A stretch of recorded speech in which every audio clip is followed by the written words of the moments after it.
नमस्कार, मैं शिवाजी चौधरी। आप देख रहे हैं अनुराग भारत। आज मेरे साथ हैं पटना के जाने माने आई स्पेशलिस्ट दृष्टिपुंज आई हॉस्पिटल के डायरेक्टर डॉक्टर सत्यप्रकाश तिवारी।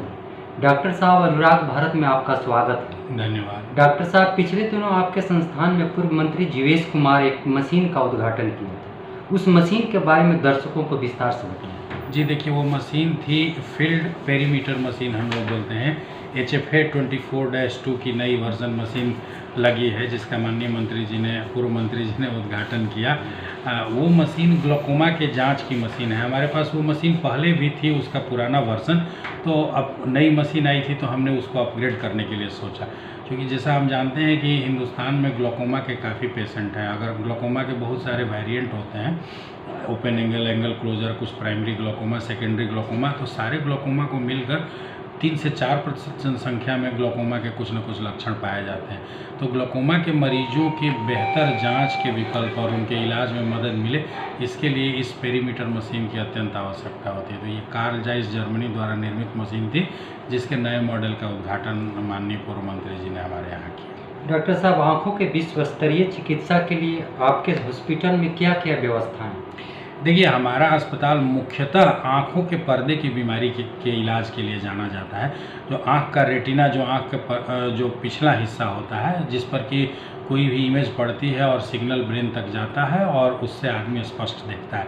तो पर्दे की बीमारी में, जैसा कि हम जानते हैं कि हिंदुस्तान में सर्वप्रतिष्ठित शंकर नेत्रालय है, जिसमें बिहार के ज़्यादातर मरीज पहले जाते थे, स्वेच्छा से भी और बाध्य भी थे, क्योंकि आज से 5-7 साल 10 साल पहले बिहार में पर्दे के इलाज की सुविधा नहीं थी। तो जब हमने अपना अस्पताल शुरू किया और रेटिना की ट्रेनिंग लेकर आए अरविंद आई हॉस्पिटल पौंडीचेरी से, तो हमारा ध्यान यही था कि कम से कम हम इस तरह का एक सिस्टम क्रिएट करें ताकि जो मरीज़ यहाँ इलाज चाहते हैं उनको पर्दे की सारी बीमारियों का समुचित इलाज की व्यवस्था हो, ताकि कोई भी मरीज़ बाहर जाने के लिए बाध्य नहीं हो। डॉक्टर साहब, आगे और क्या योजना है जिसे आप करना चाहते हो बेहतर? जी देखिए, अब आगे की योजना यही है कि हम अपनी सेवा में निरंतर गुणवत्ता को बनाए रखें। जो भी नई टेक्नोलॉजी आती है उसका हम अपने अस्पताल में उसको लेकर आएँ, और ताकि मरीजों को बेहतर सुविधा का विकल्प मिले और अन्य क्वालिफाइड डॉक्टर जुड़ें, जिससे कि हम ज़्यादा से ज़्यादा मरीजों को कम से कम प्रतीक्षा समय में उनका समुचित इलाज कर सकें।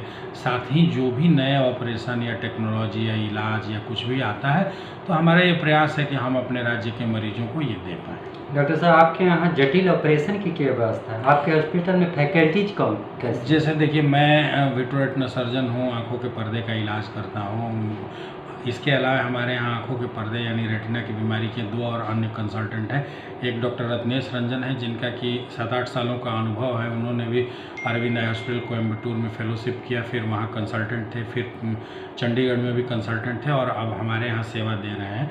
तो वो विशेषकर आँखों के जो बच्चों के पर्दे की बीमारी है, जैसे आरोपी या फिर आँखों का कैंसर है, रेटिनोब्लास्टोमा और मेलानोमा, इस तरह की सुविधाओं पर उनका ज़्यादा कमांड है और उनकी विशेषज्ञता है। इसके अलावा डॉक्टर भोलेश रत्न राय हैं, जो कि वो भी ट्रेंड रेटिना सर्जन हैं और हमारे यहाँ पिछले 2 सालों से जुड़े हुए हैं और रेटिना के कुशल सर्जन हैं, और वो भी अपनी सेवा देते हैं। तो रेटिना के 3 कंसल्टेंट हो गए। साथ ही साथ हमारे यहाँ cornea, anterior segment, cataract surgery और रिफ्रैक्टिव सर्जरी के लिए डॉक्टर वंदना तिवारी हैं, जिन्होंने RIU IJMS में पहले वो पूर्व रजिस्ट्रार थी और अब यहाँ सेवा दे रही। तो कैटरेक्ट सर्जरी या रिफ्रैक्टिव सर्जरी आने वाले समय में हम लोग प्लान कर रहे हैं कि लेसिक लेजर की सुविधा भी अपने संस्थान में लेकर आएँ, ताकि जो भी मरीज चश्मा हटाना चाहते हैं उनको इसकी सुविधा दे पाएँ। इसके अलावा ग्लोकोमा के लिए हमारे यहाँ डॉक्टर विभूति नारायण हैं, जो कि पहले शंकर नेत्रालय चेन्नई में थे। वहाँ से उन्होंने अपना पोस्ट ग्रेजुएशन करने के बाद ग्लोकोमा में स्पेशलाइजेशन किया है। इसके अलावा आँखों की ऑक्यूलोप्लास्टी के लिए विजिटिंग कंसल्टेंट आते हैं डॉक्टर कुणाल कुमार, वो भी शंकर नेत्रालय चेन्नई से संबद्ध रहे हैं। 8-10 सालों तक वहाँ उन्होंने काम किया है।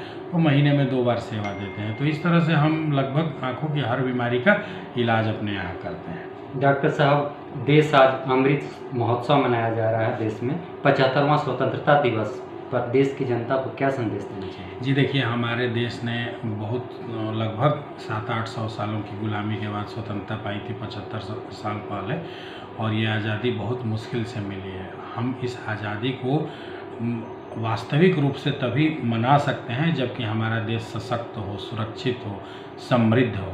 तो इसमें हमें हर किसी को अपना योगदान देना है। देशभक्ति और देश प्रेम की भावना हो, साथ ही हम अपने जीवन में दैनिक क्रिया में भी अपने आचरण में इस तरह से सुधार लाएं कि देश की प्रगति हो, हम आपसी सहयोग से रहें, देश में शांति हो, सद्भाव हो और हर कोई आगे बढ़े, समृद्ध हो, यही शुभकामना है देशवासी। डॉक्टर साहब, आप अपने बहुमूल्य समय अनुराग भारत के साथ साझा किए, इसके